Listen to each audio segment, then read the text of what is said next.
जय गुरु जी संगत जी। शुक्राना गुरु जी की। गुरु जी महाराज जी के सिर चरण कमलों में कोटि कोटि नमन करता हूँ और हमारे सभी संगत परिवार वालों को भी सादर नमस्कार करता हूँ। तो संगत जी, गुरु जी महाराज जी के दरबार में बहुत ही पुराने एक आंटी का ब्लेसिंग भरा सत्संग है। संगत जी, गुरु जी महाराज ना अपने भक्त को अपने पास देखो ना कैसे बुलाते हैं और समय आने पर जो है गुरु जी महाराज सब कुछ देते हैं और कहाँ से कहाँ पहुँचा देते हैं, यह तो गुरु जी महाराज को ही पता है। संगत जी, यह है हमारे गुरु जी महाराज जी का आशीर्वाद। तो संगत जी, ऐसी एक आंटी का सत्संग है, आप इस सत्संग को जरूर सुने संगत जी। क्या पता संगत जी इस सत्संग को सुनकर आपकी परेशानी भी दूर हो जाए और आपके प्रश्न का उत्तर इसमें मिल जाए संगत जी। तो संगत जी, सत्संग सुनाने से पहले मैं गुरु मंत्र का जप करता हूँ। ओम नमः शिवाय, शिव जी सदा सहाय। ओम नमः शिवाय, गुरु जी सदा सहाय। जय गुरु जी की, शुक्राना गुरु जी की। तो संगत जी, ये है आंटी का सत्संग, तो आप जरूर सुने संगत जी। आज तक आपने हमें जो भी बख्शा उसके लिए बहुत बहुत बहुत शुक्राना। जाने अनजाने में हमसे कोई गलती हो गई हो तो छोटा बच्चा समझ के माफ कर देना। जय गुरु जी, शुक्राना गुरु जी, लव यू गुरु जी, हमें हमेशा बख्शो गुरु जी। जय गुरु जी। तो इस अरदास को गुरु जी ने मुझे किसी एक छोटी बच्ची के थ्रू सिखाया और हर सत्संग में ये अरदास हम लोग सब बोलते हैं, जैसे एक लाइन रिपीट करते हैं और पीछे सब संगत बोलती है। तो लगता है कि हम लोग कितना शुक्रगुजार हैं जो गुरु जी ने हमें एक वर्ड सिखाया, शुक्राना। और बहुत सारी संगत मुझे ऐसी भी मिलती है कि मतलब पूछते हैं कि एक्चुअली शुक्राना का मतलब क्या है। और शुक्राना means always thankful to God and universe. जो भी हमें मिला, जैसा भी हमें मिला, उस रब ने बहुत अच्छा दिया है, उस चीज के लिए हमें थैंक यू बोलना चाहिए। और बहुत सारे लोग मुझे ऐसे भी मिलते हैं जो हमेशा ये सोचते हैं कि हमारे पास धन नहीं है तो कुछ नहीं है। तो संगत जी, एक चीज हमेशा थैंक यू क्यों बोलना है? थैंक यू इसलिए भी बोलना है क्योंकि उसमें भी हमारे कर्म भी कट रहे हैं और हम कनेक्शन भी फील कर पा रहे हैं गुरु जी महाराज के साथ। और हमारा जो यहाँ आज्ञा चक्र होता है जो डायरेक्ट हमें यूनिवर्स के साथ जोड़ता है, और उसके साथ भी हमारा वो आज्ञा चक्र ब्लॉकेजेस दूर होती हैं। और ये जो स्पिरिचुअल लेवल होता है हमारा यहाँ क्राउन चक्र में, अगर आप देखेंगे एक छोटा बच्चा जन्म लेता है तो वो तालु बहुत सॉफ्ट होता है, उसको अपनी पिछली जो लाइफ होती है वो याद होती है। तो ये हमें कनेक्शन प्रोवाइड करता है ऊपर वाले के साथ, डायरेक्ट यूनिवर्स के साथ। तो कुछ भी आउटर वर्ल्ड में नहीं है, सब कुछ इनर वर्ल्ड में। गुरुजी ने हमें समझाया कि हमें एक्चुअली में लाइफ में करना क्या है। और हर गुरु संगत के लिए एक ही मैसेज जो गुरुजी ने हमेशा मुझे भी दिया है, count your blessings not your troubles. Thank you हर उस चीज के लिए बोलना सीखें जो भी आपके पास है। एक सुंदर आंखें हैं, एक सुंदर परिवार है, आपके शरीर के अंग चल रहे हैं, आपके हाथ चल रहे हैं, पांव चल रहे हैं, नेचुरल हार्ट चल रहा है, किडनीज चल रही है। सबसे बड़ा शुक्राना, दिन रात जितना शुक्राना कर सको गुरुजी महाराज का, उन गॉड का, यूनिवर्स का। कई संगत हो सकता है ऐसी है जो अभी गुरुजी को पहचानती भी नहीं है, बहुत नए लोग भी जुड़े होंगे। तो आप हमेशा उन चीजों को फील करें अपने साथ कि जो हमारे पास है, अगर वो नहीं होता तो हमारी लाइफ कैसे होती। तो गुरुजी महाराज के साथ जुड़ने का मेरा एक्सपीरियंस बहुत अमेजिंग था, क्योंकि मैं उन प्रैक्टिकल बिजनेस वुमेन में से थी जो बहुत जल्दी गुरुओं को नहीं मान सकती थी। और गुरुजी ने मुझे जब 2012 में अपने साथ जोड़ा तो मेरे कानों में गुरु वर्ड भी नहीं डाला। तो मैं गई थी वहां पे महाकालेश्वर, वहां से गुरुजी ने मुझे एक तरह से कॉल की। सेम ईयर में मार्च में जब मैं गई, गुरुजी ने अपने पास बुलाया मुझे सितंबर में। और जिनके साथ मैं गई, सिर्फ उन्होंने मुझे एक ही चीज बोली कि बहुत बड़ा शिवलिंग है, भोलेनाथ का मंदिर है और हम वहां जा रहे हैं। तो मेरे मन से आवाज आई मुझे भी जाना है। तो यही उम्मीद से कि बाबा वहां मिलेंगे तो मैं उनके साथ चल पड़ी। और सारे रास्ते में मुझे कुछ अपने सत्संग शेयर कर रहे थे, बट मेरे मन से एक ही चीज निकली। हो सकता है इनकी लाइफ में कुछ बातें अलग हो, पर मेरी लाइफ तो बिल्कुल उलझी हुई है। मैं क्यों इनकी बात पे यकीन करूं जब तक मेरे साथ कुछ अच्छा नहीं होगा।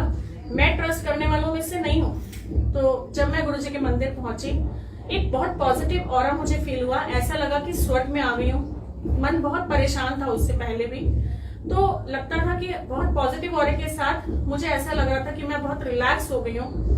बट जब मैं मंदिर में अंदर गई, लगा कि पंडित नहीं है, धूप बत्ती नहीं है, ये कैसा अनोखा मंदिर है, यहाँ कोई प्रसाद नहीं चढ़ता। क्योंकि हमें आदत होती है कि वही नॉर्मल बाहर से प्रसाद लिया और अंदर कुछ किया। तो वहां मंदिर में सब कुछ डिफरेंट। और गुरुजी ने धीरे धीरे बहुत सारे खैर मैसेजेस भी दिए। जब मैं अंदर पहुंची तो ऐसा लग रहा था कि गुरुजी मुझे ही देख रहे हैं, बट मैं नहीं समझ पाई कि उनको गुरुजी बोलते हैं या वो महाशिव हैं या जो भी हैं। मैंने उनको एक आदर से सिर्फ माथा टेका और सिर्फ एक ही बात बोली कि अगर आप हो तो मुझे भी अपना विश्वास दो। विश्वास करना संगत जी, मैं जब भी मंदिर जाती थी, जब तक मुझे गुरुजी पे पूरा विश्वास नहीं हुआ, मैं सिर्फ यही बोल के माथा टेक के आती थी, अगर आप सच में हो मेरी भी लाइफ की ये प्रॉब्लम दूर करो। मैं इतनी उलझी हुई थी अपनी लाइफ को लेके, हालांकि बहुत ज्यादा मालिक ने इतनी मुझ पर रहमत करी कि मुझे मिट्टी को भी हाथ लगाती थी सोना हो जाता था, कहीं फैमिली को लेके, कहीं और चीजों को लेके। एक दिन तो आप मानना, मेरा अंकल से इतना जबरदस्त झगड़ा हुआ कि लगा इसके बाद मुझे घर में नहीं रहना। आप मानना, मैं जब रोते रोते गुरुजी के द्वार पहुंची, मैंने कहा गुरुजी मैं कहाँ जाऊं, आपको मैंने सब कुछ माना, आपको सब कुछ अपना मायका माना, फादर माना, जिस भी रूप में आपने मुझे दिखाया मैंने वही विश्वास किया। लेकिन हमने इतना कुछ अपने परिवार के लिए, लेकिन नोबडी वैल्यूज अस। जो बहुत सारी संगत के सवाल मेरे पास आते भी है, लेकिन मैं भी इस दौर से निकली थी, इसलिए मैं वो चीजें समझ सकती हूँ। तो गुरुजी ने यकीन मानना संगत जी, उस दिन मैं शब्द सुनते सुनते रोती जा रही थी और रोते रोते मैं सो गई, बैठे बैठे शब्दों में सो गई।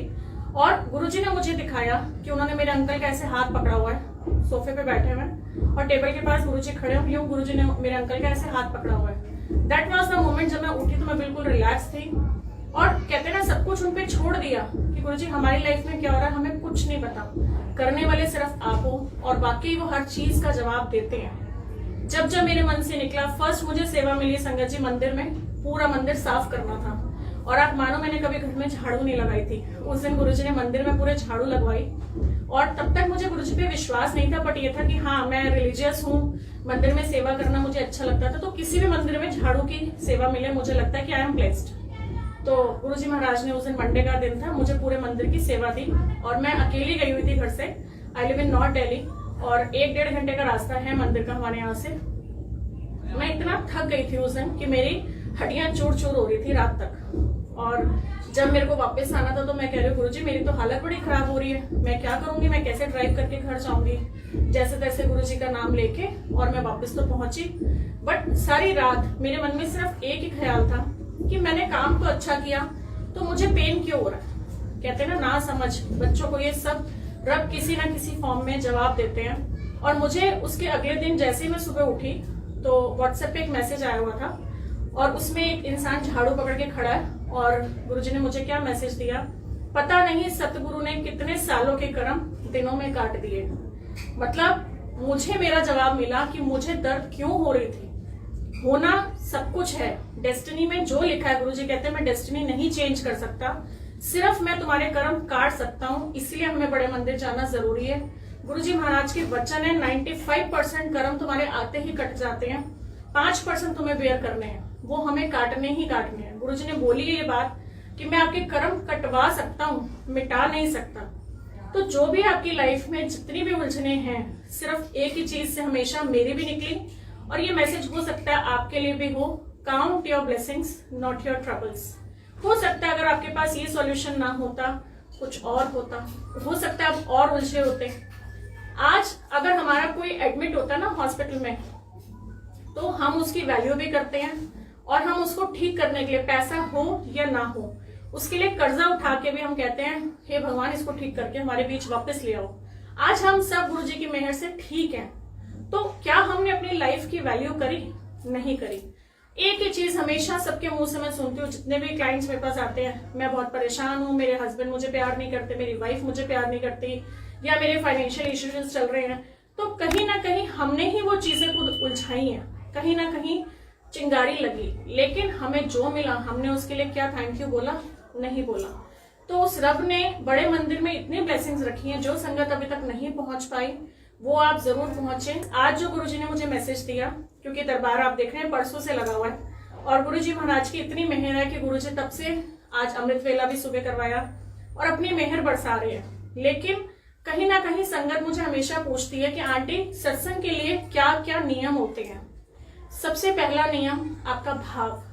आप गुरुजी महाराज को बुलाएं, दुनिया की छोड़ दें, जिसको बुलाना वो खुद बुलाएंगे। अगर सबसे छोटा सत्संग होता है मीन्स आप अपने परिवार के साथ बैठ के गुरुजी महाराज के अगर चोला नहीं है, गद्दी नहीं लगाना चाहते, सिर्फ स्वरूप के आगे भी आप बैठते हो, वो सत्संग सबसे बेस्ट सत्संग माना इसलिए भी जाता है क्योंकि आप दिल से अटैच होते हो। आपके पास फॉर्मेलिटीज नहीं होती हैं, कौन आ रहा है कौन जा रहा है, किसको जल प्रसाद मिला नहीं मिला, किसको चाय प्रसाद मिला नहीं मिला।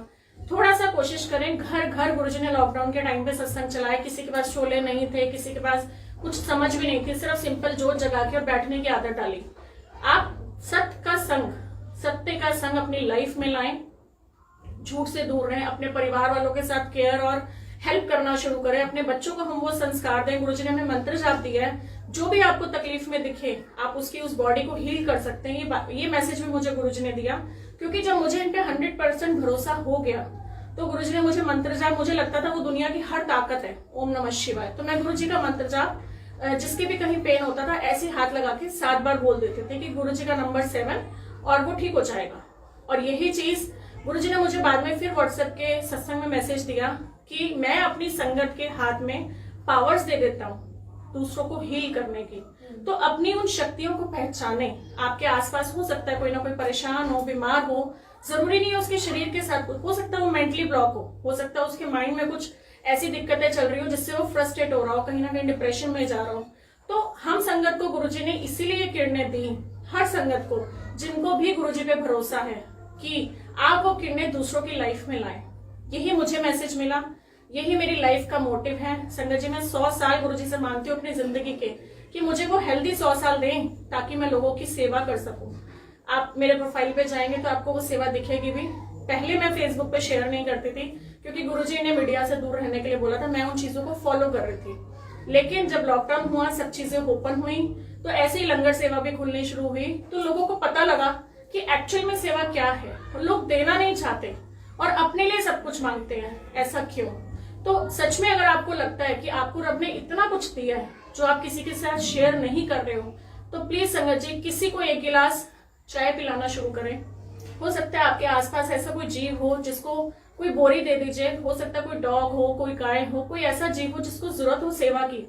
हो सकता है पक्षियों को आप बाजरा वगैरह दे सकते हैं, चींटियों को खाना दे सकते हैं। अगर जो लोग ये समझते हैं कि आपके पास पैसा नहीं आ रहा, बिल्कुल आप ब्लॉक हो गए हो, आपके पास काम नहीं है, सच कह रही हूँ, आप 2 रुपए का एक ग्लूकोज का बिस्किट लेना शुरू करें। डेली आप या तो उसको डॉग्स को खिलाएं, किसी भी लाइक चींटियों का कोई कॉर्नर, पेड़ का जो कॉर्नर होता है वहां चींटियां आजकल थोड़ी ठंड है तो अंदर चली जाती हैं, लेकिन अगर आपको दिख जाए तो वहीं खिलाना शुरू करें। सिर्फ एक 2 रुपए का बिस्किट का पैकेट आप अफोर्ड कर सकते हैं, इतना तो सुपर वाले ने आपको दिया है। तो कुछ करने की चाह रखें और उसको दान ना समझें। दान वो होता है जो हम कुछ कर रहे हैं, सेवा वो जो महाराज हमसे करा रहे हैं, दोनों चीजों में बहुत फर्क है। इसको समझना बहुत जरूरी है कि एक्चुअल हमारा मोटिव लाइफ का है क्या।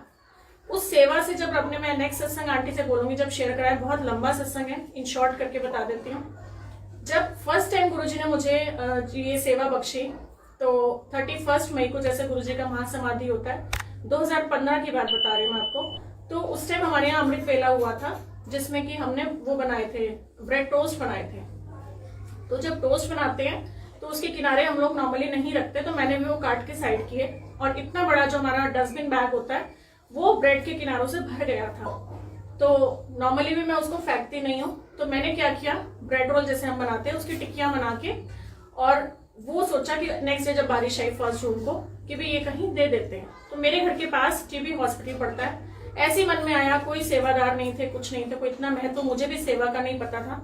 तो मैंने अपने अंकल को बोला कि चलो हम ये बारिश का मौसम है, चाय पकौड़ों की तरह किसी को दे देते हैं। तो अंकल के साथ जब मैं गई, आप यकीन मानना, टीबी हॉस्पिटल में जैसे ही मैंने डूने में 2 कटलेट रख के सर्व किए और चाय प्रसाद था, वहां एक बाबा जी जा रहे थे। तो मैंने उन बाबा जी को बोला कि बाबा जी आप ना ये प्रसाद ले लीजिए। तो उन्होंने कहा कैसा प्रसाद? तो मुझे उस टाइम इतना कॉन्फिडेंस नहीं था कि मैं गुरुजी का नाम लूं कि पता नहीं पूछेंगे कौन गुरुजी, मैं एक्सप्लेन नहीं कर पाऊंगी। तो मैंने बोला भोले बाबा का प्रसाद है, आप ले लीजिए, भी आपको ब्लेसिंग्स मिलेगी, कोई ना कोई तो परेशान होगा तभी आप हॉस्पिटल में हो। आप मानना, वो बाबा जी हमारे पास आए, उन्होंने मेरे हाथ से डूना लिया और ऐसे बड़े आदर से साइड पे रखा और दोनों हाथ लेके ऐसे मेरे अंकल के सिर पे उन्होंने रखे और बहुत सारा आशीर्वाद देके गए। मुझे याद भी नहीं उनकी शक्ल, और मुझे तो सच में ये लगा कि वाकई रब नीचे आया और इनके सिर पे बहुत सारी दुआएं देके गए वो।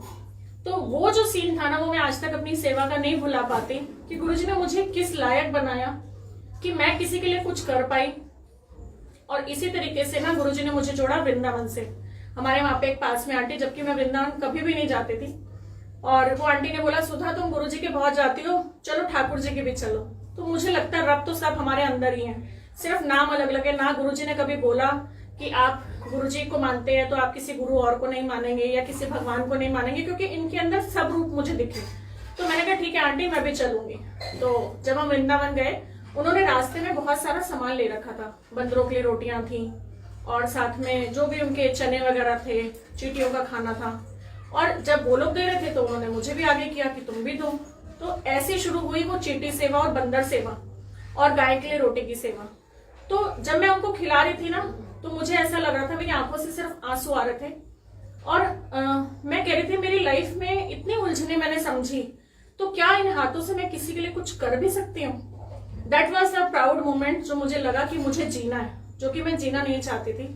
सच में मेरी लाइफ में इतनी निराशा थी। इनके आने के बाद मेरी लाइफ में ऐसा उजाला हुआ कि आज मैं वाकई 100 साल की उम्र गुरुजी को बोलती हूँ कि गुरुजी मुझे देना, क्यों देना, कि मैं औरों की लाइफ में भी लाइट ला सकूं, वो हैप्पीनेस, वो वैल्यूज ला सकूं जो शायद पता नहीं कितने लोगों से कनेक्टेड है। एक इंसान जो परिवार का होता है अपने पूरे परिवार से अटैच्ड होता है। अगर एक नेगेटिव वाइब्रेशन होती है तो वो अपने परिवार को भी खराब करती है। और इसी तरीके से अगर एक गुरुजी वाला कोई परिवार में जुड़ जाता है पॉजिटिव इफेक्ट्स को लेके, पूरा परिवार का ऑरा ही हमारा पॉजिटिव हो जाता है।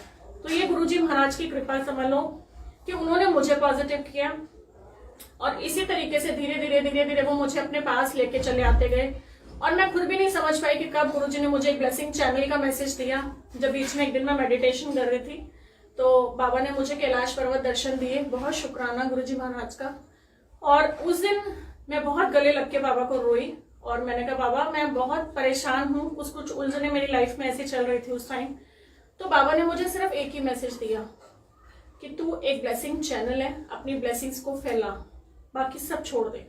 उस दिन से संगत जी मेरी लाइफ का सिर्फ एक ही मिशन यही चल रहा है। मुझे जो भी मिलता है सिर्फ एक ही चीजें निकलती है मुझसे, ब्लेसिंग्स ऑलवेज। पता नहीं गुरुजी ने मेरे मुंह से क्या ऐसा निकलवाना होता है, मुझे भी नहीं पता चलता, क्योंकि मुझे पता मैंने 100% जब गुरुजी को अपनी लाइफ दे दी, मुझे कुछ भी बोलना नहीं पड़ता। अगर मन में कुछ भी चल रहा है, सपोज आज मन करा कि छेना मुर्गी खानी है, तो गुरुजी ने मेरे आगे वो भी किसी ना किसी के हाथ भिजवा दी। तो ये मालिक की रहमत है। अपने लिए मांगना छोड़ दिया मैंने, और गुरुजी ने तो वैसे ही मैसेज दिया, मंगो नहीं मन्नो। तो 100% आप मान के देखें सिर्फ गुरुजी महाराज को। और दूसरा तरीका, गुरुजी से डायरेक्ट कनेक्शन लगाएं। जब भी आप गुरुजी का स्वरूप देखें, अगर स्वरूप नहीं है आपके पास में, सिर्फ 2 मिनट के लिए आप आंख बंद करके लॉ लगाएं कि गुरुजी आप मुझे दर्शन दें, आप मुझे साथ दिखाएं कि आप मेरे साथ हैं। आप उस दिन समझ पाएंगे कि गुरुजी की क्या ताकत है। और मैं तो कहती हूँ आप गुरुजी को आजमा लेना। मैंने बहुत आजमाया है। मैं गुरुजी से कई बार इस चीज के लिए सॉरी भी बोलती हूँ, पर हम इंसान हैं, तो हम इंसान कैसे मान लें कि एक आत्मा रूप है और हमारे लिए सब कुछ करेगी। बहुत प्रैक्टिकल सी बात लोगों को समझ नहीं आती। तो इसीलिए मैंने गुरुजी से हमेशा विश्वास मांगा। इनकी रहमत मुझ पर इतनी हुई, 300 से ऊपर गुरुजी ने मुझसे दरबार लगवाए।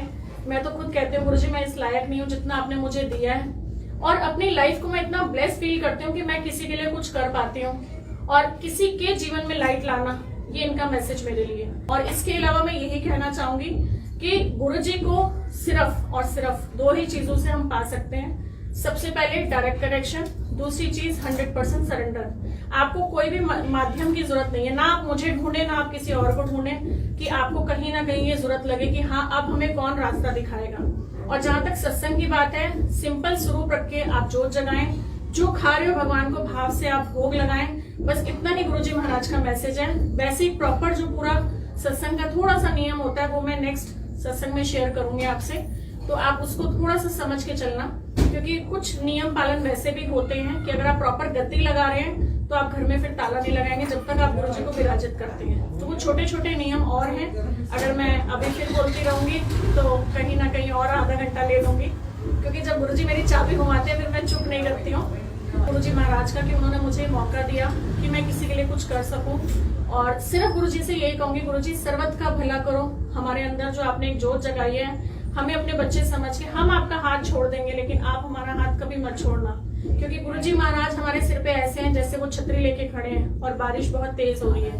वो हमें फील नहीं होने देते कि तुझे कहीं प्रॉब्लम हो रही है, और हम निमाने उस चीज को समझ नहीं पाते।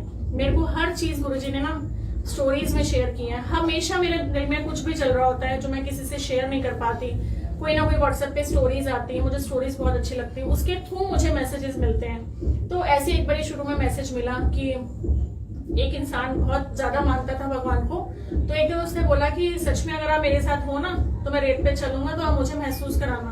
तो जब वो रेत पे चलता था, 2 पैर उसके होते थे, 2 पैर उसके भगवान के होते थे। कुछ लाइफ का इसका ऐसा ओखा वेला आया, तो उसने क्या देखा कि धीरे धीरे वो 4 पैर से उसके 2 पैर हो गए। तो उसने कहा, रब्बा तूने भी मेरा साथ छोड़ दिया। जब उसका वो वक्त निकल गया, उसने कहा मैं बहुत निराश हूं इस बात को लेके कि ओके वेल इस दुनिया ने मेरा मतलब साथ छोड़ा और आपने भी छोड़ दिया। तो भगवान ने उनको ड्रीम में आके क्या बोला, वो 2 पैर तो मेरे थे, मैंने तो तुझे गोद में उठा रखा था। उन ब्लेसिंग्स को महसूस करें। संगत जी सच में यू आर ब्लेस्ड। अगर आप यहाँ तक पहुंच के भी विश्वास नहीं ले पा रहे तो सच में गुरुजी के आगे माथा टेकें और उनको 100% सरेंडर बोलें। फिर आपकी लाइफ में नेगेटिव हो या पॉजिटिव हो, सब उनको पता है और वो आपके कर्म ही काट रहे हैं। तो आप इस चीज को समझ के चलें कि एक्चुअल में हमारी लाइफ का पर्पस क्या है और हमें वो इतनी खुशियां दे रहे हैं। हमें हर एक संगत के जितने भी ग्रुप में हैं और भी गुरु संगत हैं, बहुत सारे सत्संग हैं सबके अपने, जो अपने बहुत अच्छे अच्छे शेयर करते हैं हम कैसे गुरुजी महाराज से जुड़े। बट मुझे गुरुजी एक ही चीज महसूस कराते हैं कि तेरे को मैंने ब्लेस किया, अब तूने औरों को आगे करना है। तो आप किसी संगत को अगर गुरुजी से जोड़ पा रहे हैं तो सबसे बड़ा पुण्य है, और अगर आप सच में किसी को तोड़ रहे हैं जाने अनजाने, वो सबसे बड़ा पाप है। तो कोशिश करें अपनी लाइफ में किसी संगत को जोड़ दें। सबसे पहले खुद को जोड़ें, फिर आप दूसरों के लिए कुछ कर पाएंगे। तो आज ही सरेंडर करना है और अभी ही, कोई कल नहीं आता। किसी को अपनी डेथ की डेट नहीं मालूम कि आपका कल क्या होगा, तो आज को आज समझे, कल नहीं आता, इट नेवर कम्स। हम होप लगाते हैं और उस होप पे ही हम जीते हैं। तो मैं आपकी वो होप की किरण हो सकती हूँ। हो सकता है आपकी जिंदगी की कोई ऐसी उलझन हो जो गुरुजी मेरे थ्रू आपको मैसेज दे रहे हैं। तो हमेशा किसी का भी सत्संग हो, आप उसको बहुत ध्यान से सुनेंगे। और गुरुजी ने मुझे वो माध्यम बना रखा है कि मैं अपने आप के लिए कुछ कर पाऊं और साथ में मैं आपके लिए कुछ कर पाऊं। तो गुरुजी ने इतना मुझे दिया कि मैं आपसे बांट सक रही हूँ, और गुरुजी का बहुत बहुत शुक्राना है इस बात के लिए। तो संगत जी मैं आपका भी थैंक यू बोलूंगी, जो इतने मैसेजेस मुझे दिख रहे हैं और आप बार बार मुझे वेलकम कर रहे हैं, तो मैं थैंक यू बोलूंगी आपका भी। और सिर्फ मुझे यही खुशी मिलेगी कि अगर आपकी लाइफ में कण भर भी कुछ कर पाई, तो मुझे लगता है शायद एक इंसान भी अगर जुड़ गया संगत में, तो मेरा सत्संग शेयर करना आपके साथ सफल होगा। जय गुरु जी, शुक्राना गुरु जी।